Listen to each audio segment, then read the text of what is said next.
Hello friends, welcome back to my channel. It's early morning flight, and today we'll be talking more or less about what is the rapid decompression and emergency descent, because this is very crucial and flight crews are training it nearly once half a year when they're performing the check ride on the full flight simulator. I just took off the Genova airport, Lima India Mike Juliet, and we are heading towards the Warsaw airport. First start to talk about what is the rapid decompression. You should have on the board two decompressions. One decompression is slow decompression. The slow decompression means that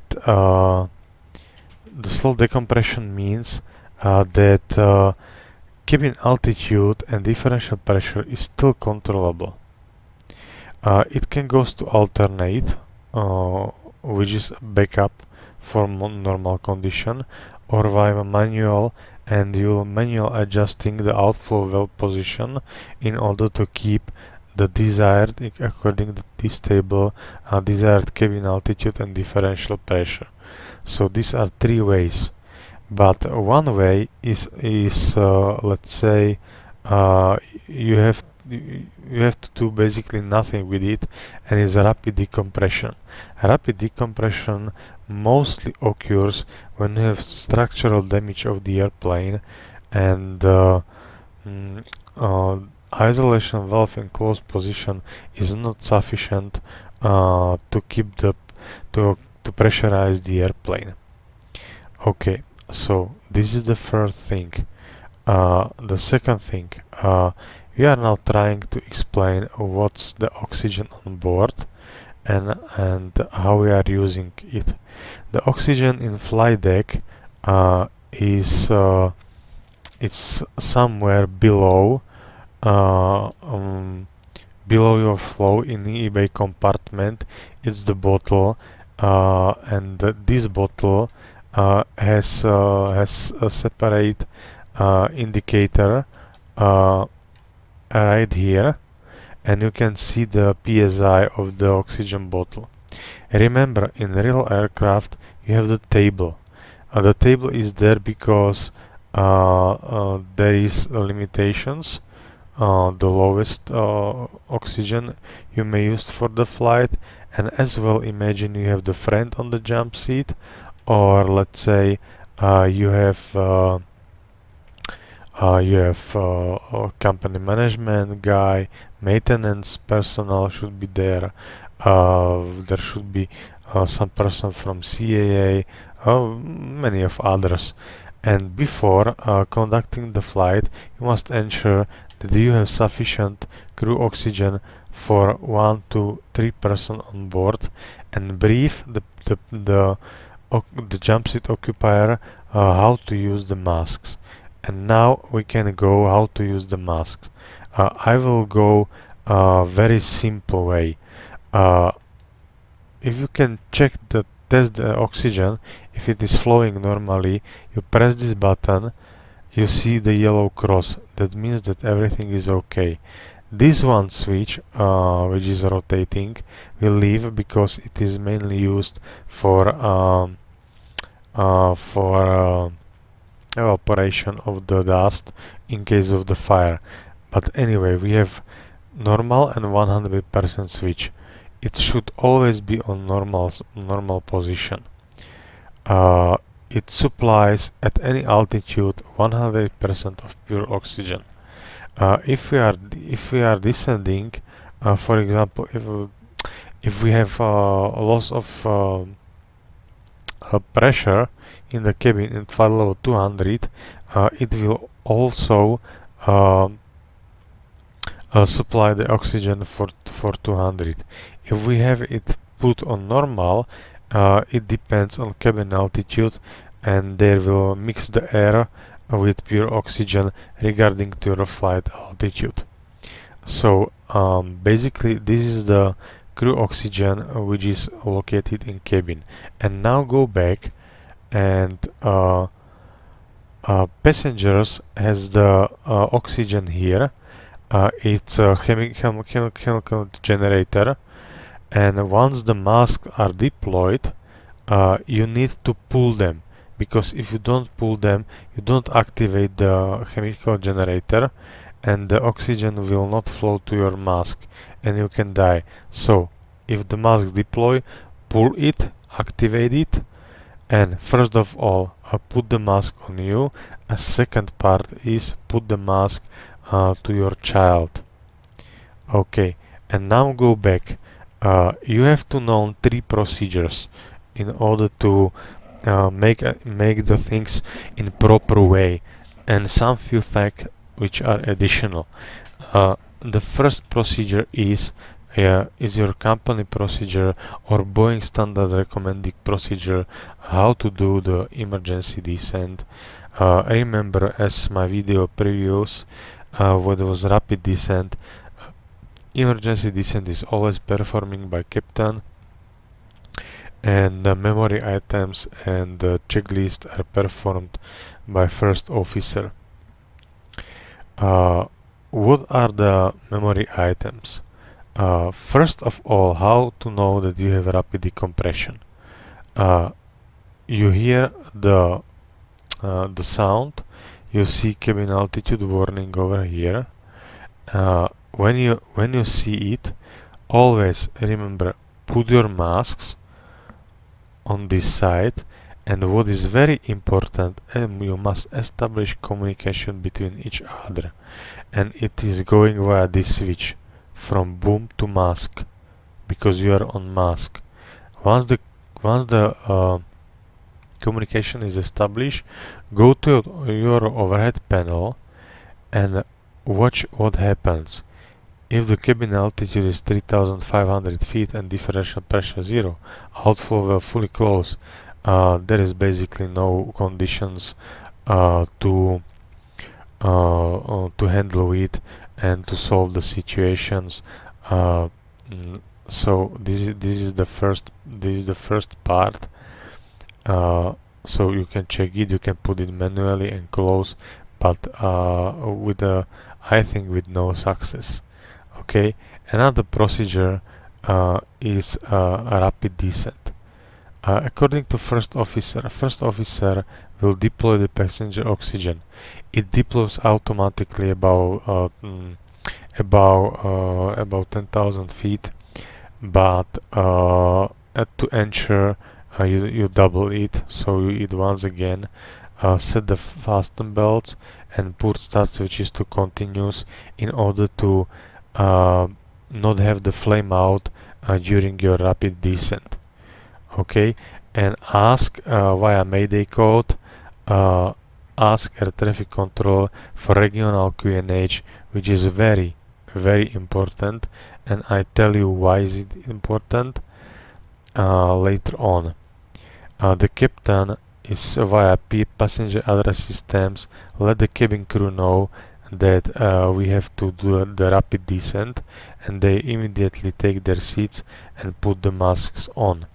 And what he is doing, he is reverting to the lower altitude, press level change, and raise the speed brakes.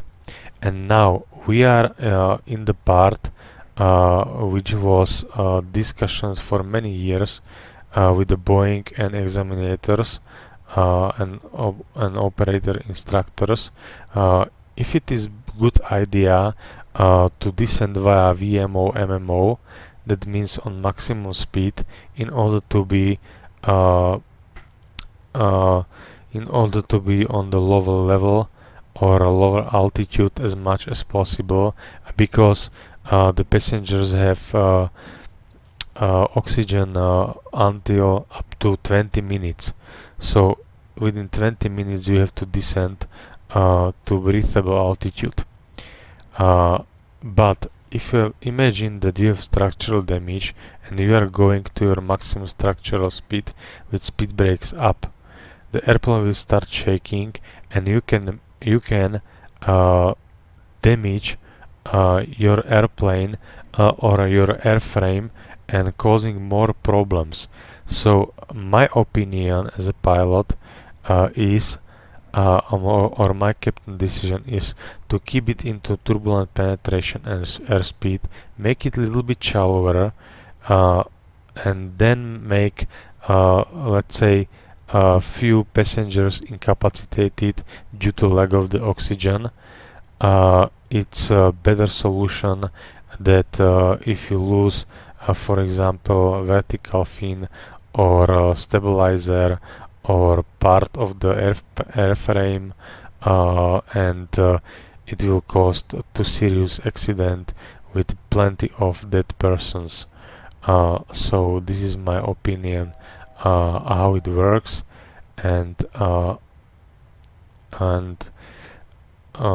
yeah, that's it basically. So you have to memorize, you have to know how to perform emergency descent. You have to know the QRH, which is memory item rapid decompression, and you have to know from QRH rapid descent, or let's say emergency descent.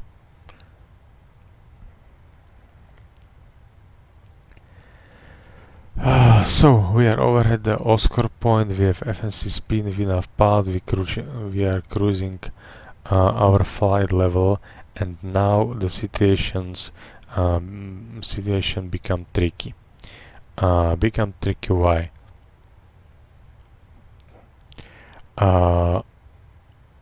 Because you have to exactly know what are you doing, and your operational flight plan is there, and your electronic flight bag on board is there as well. I will put it here in order you to see where we are exactly.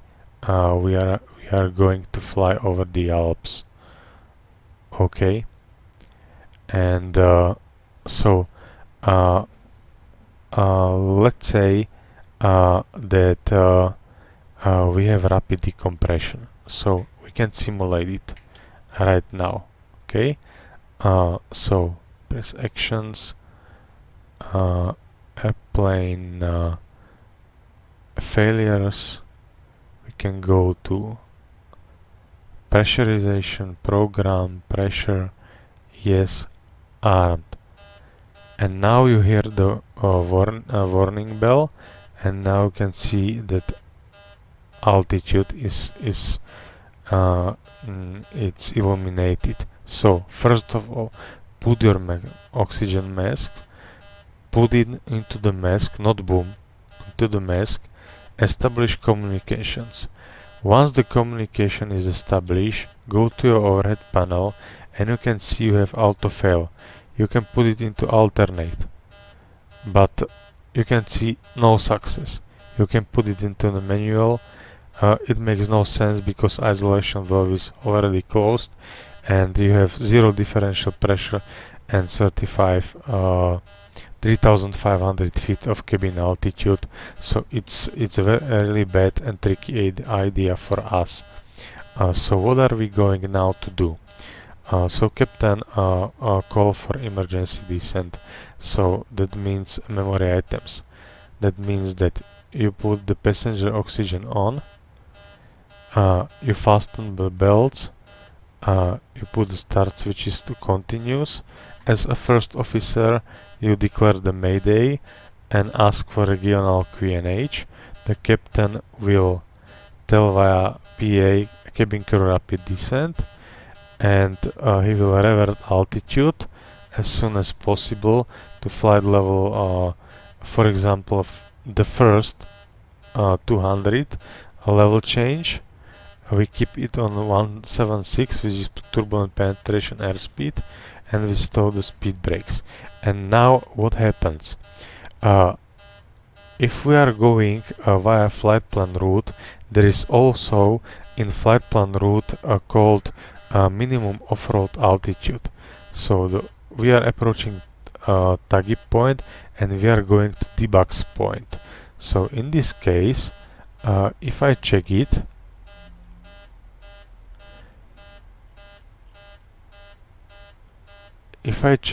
overhead Debugs point, we should have 10,100 feet. So we are descending to 10,000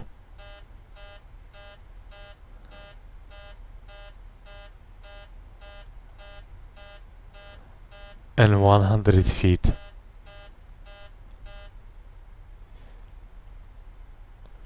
Okay, and we will ask for a regional QNH.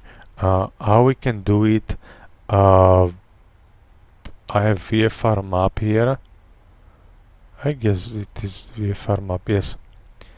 And from this VFR map, I know that our regional QNH is 1023. So I will press standard 1023. That will be our regional QNH. The regional QNH is very important. And always checking when you are going down, where are you flying, and especially put the lights on, all the lights you have put on, in order to let the other traffic know that, hey man, we are going to descend. Okay, and as you can see, we have a bunch of the clouds here, so it won't be so perfect. Now from debugs we are proceeding to point Sumir. Okay, so if I check the Sumir on my flight plan, in Sumir we should have 9,800 feet, which is okay. So the higher from this altitude is debugs 10,100 until Sumir. So we will leave it like it is.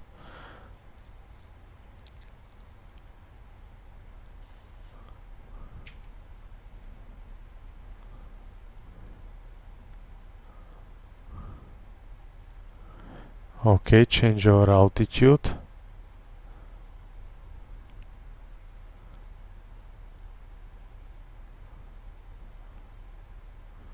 We put it like here because we have structural damage, so we need to a little bit slow down. We cannot go higher above 320 indicated, and for sure I am not going to 340. Yes, so 290 is okay.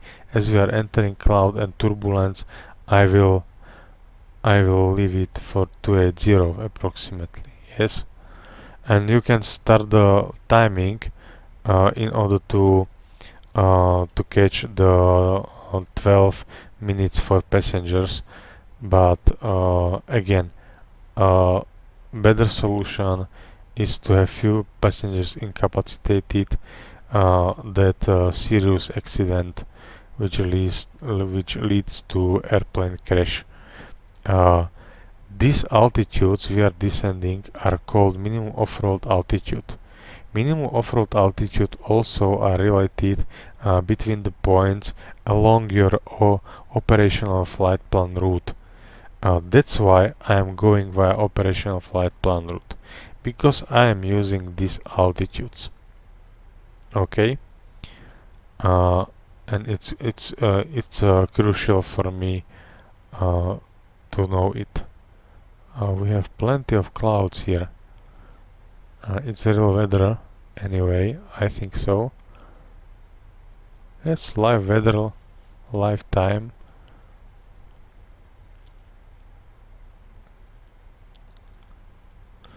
Okay, now make another check.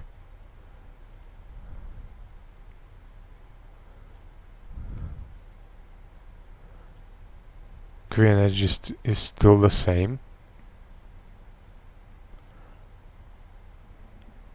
And we are approaching Simir point. Alese is the same, so vessel point. We will check the vessel point.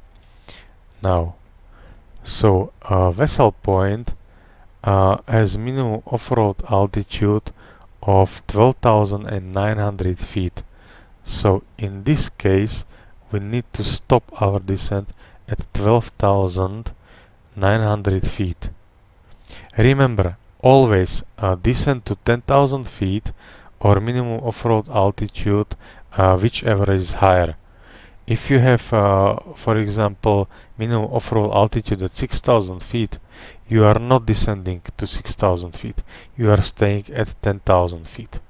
Okay, this is the basic rule. So now we are approaching vessel point.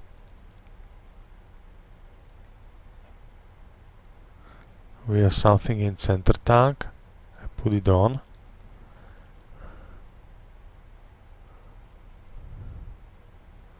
So you can see this is the vessel point.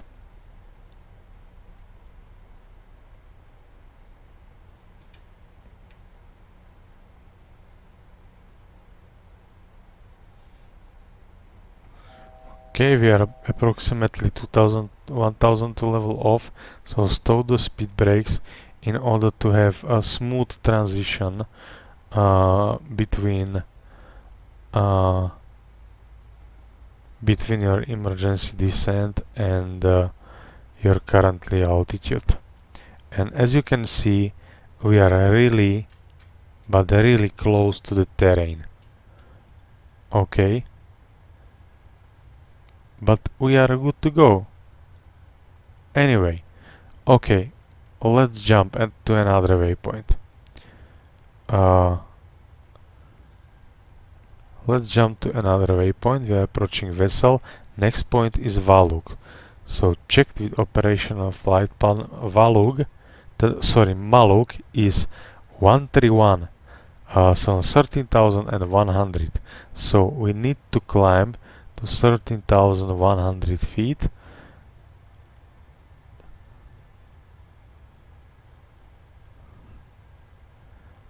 And again, checked our regional QNH with your ATIS air traffic controller, and regional QNH is 1021 for the time being. So not 1023, 1021. Remember, the QNH is very important because if you have higher than it is, your true altitude will be lower. So we have master caution fuel, center tank fuel pump switch is off, and okay, now we are proceeding to Maluk point. Okay, and we have plenty of the time. So what will be our next action? Our next action will be Puder cruise, and we have approximately 13 flight level 130. So 130, we can put it here just for rough computation, and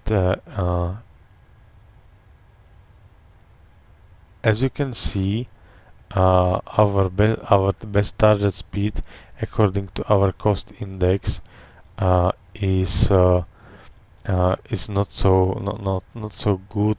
It's not so perfect.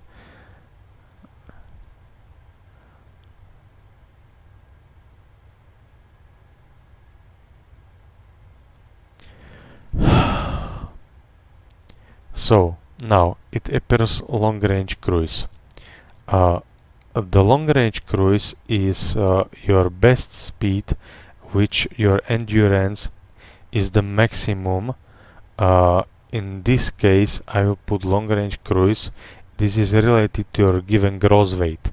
Okay, so put it and watch happens. 257.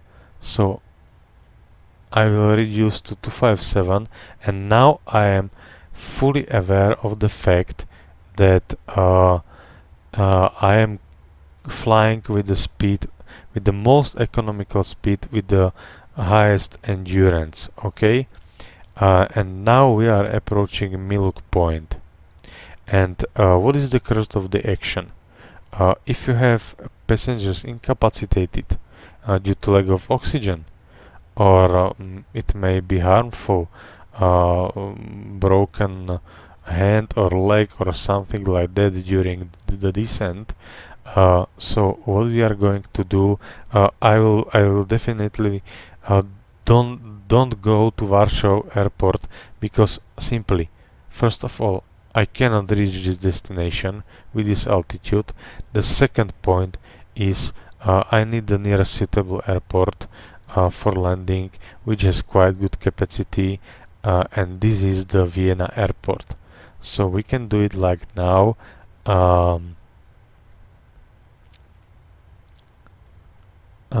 We can put here Vienna. We check from air traffic controller what is the med report, what is the runway in use, everything, and manage him to be on ground as soon as possible. However, we don't need it, but it should be okay. So now you can see how close we are to the terrain,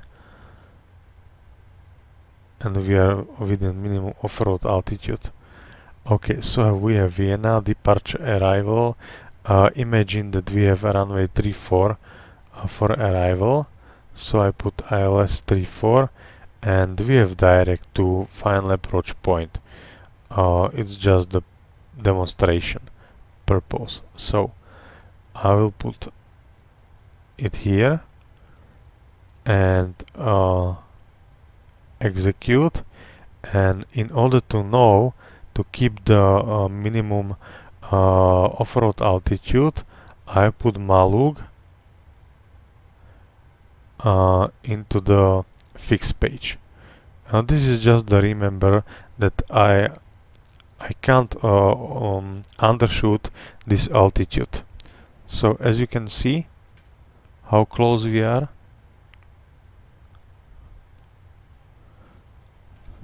This is very important. And now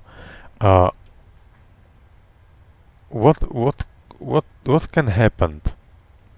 For example, for some reason I would like to divert to Klagenfurt airport, which is right here, because there is serious medical case on board, or something happens during the top of the during the descent. So I will put Klagenfurt airport again with ATC controller, which runway is in use, and we are going directly to Klagenfurt. And now, as we are going out of our routing via VNAV, as you can see, so we need to use not the minimum off-road altitude, but minimum grid altitude. Okay, so at this stage we will stay at I don't see the grid altitude of this particular sector, what is really strange.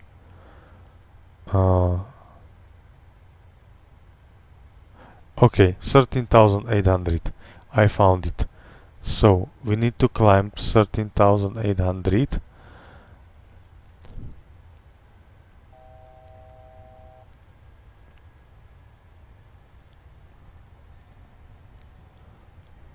Because we are going out of our flight plan route, so now we are using grid altitudes. Okay, and grid altitudes are always related to the specific coordinated square, and this is the highest altitude which you can fly when you are flying off-road. Okay, and as we are approaching, for example, the next grid sector, so it's 12,300. So now it's okay. You can see that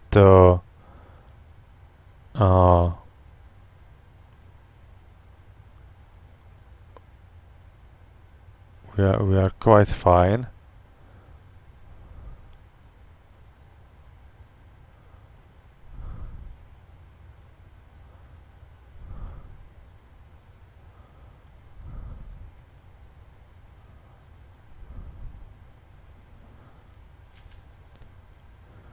let me check one thing.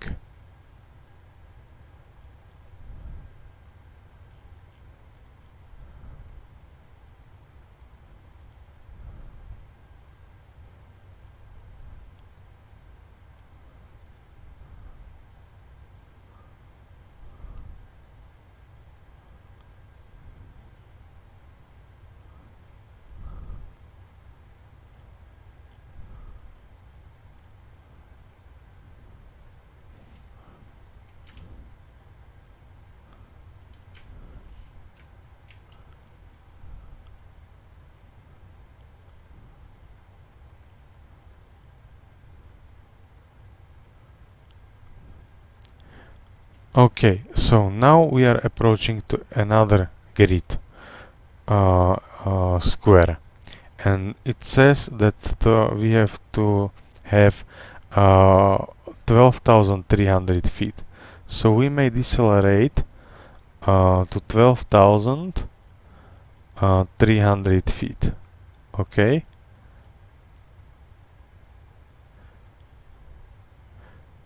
So if you are not flying over the Alps and you are flying somewhere over flat terrain, I'm pretty sure that all your grid mora and minimum off-road altitude will be 10,000 feet or less. But I intentionally put this flight in all just to know how important is to do and to make the things with the proper way.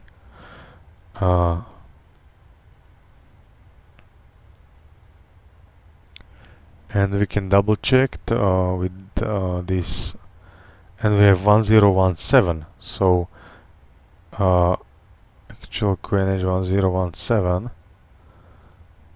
it's very important because we have higher QNH setting that was actual QNH settings.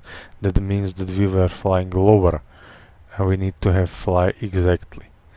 So now we are approaching the square, and 12,300 feet is approximately our minimums, minimum grid altitude. So once again, if you are descending, a few facts. First of all, you have to know the procedure. Who are doing who? So captain pilot flying is doing its own procedure. Pilot monitoring is doing his own procedure, and memory items and reading the checklist, and communicated with the ATC, ask for regional QNH. Captain is flying the airplane and let the crew know that we are on a rapid descent. So you have to know the procedure, you have to know the memory items from QRH, and you have to know what is your minimum off-road altitude. And if you want to divert for some reason from your routing, you need to realize what is your grid altitude. For example, you would like to avoid the weather, so you need to know what the grid altitude is and what is the purpose of this grid altitude. Remember, you are descending to 10,000 feet, but not lower into 10,000 feet, or minimum off-road altitude, whichever is higher. So if you have minimum off-road altitude 15,000 feet, you are descending to 15,000 feet. If you have minimum off-road altitude 6,000, you are descending to 10,000 feet, and that's it.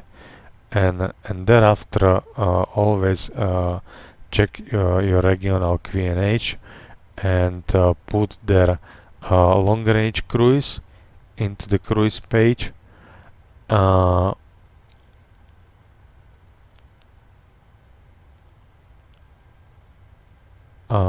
Just in order to ensure that you have you are going to burn less fuel than if you are flying with a cost index for a related flight level.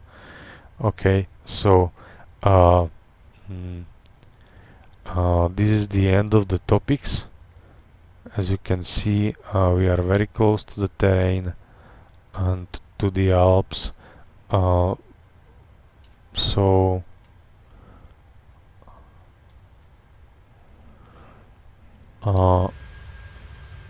So in this case, I hope that it was all clear enough, and I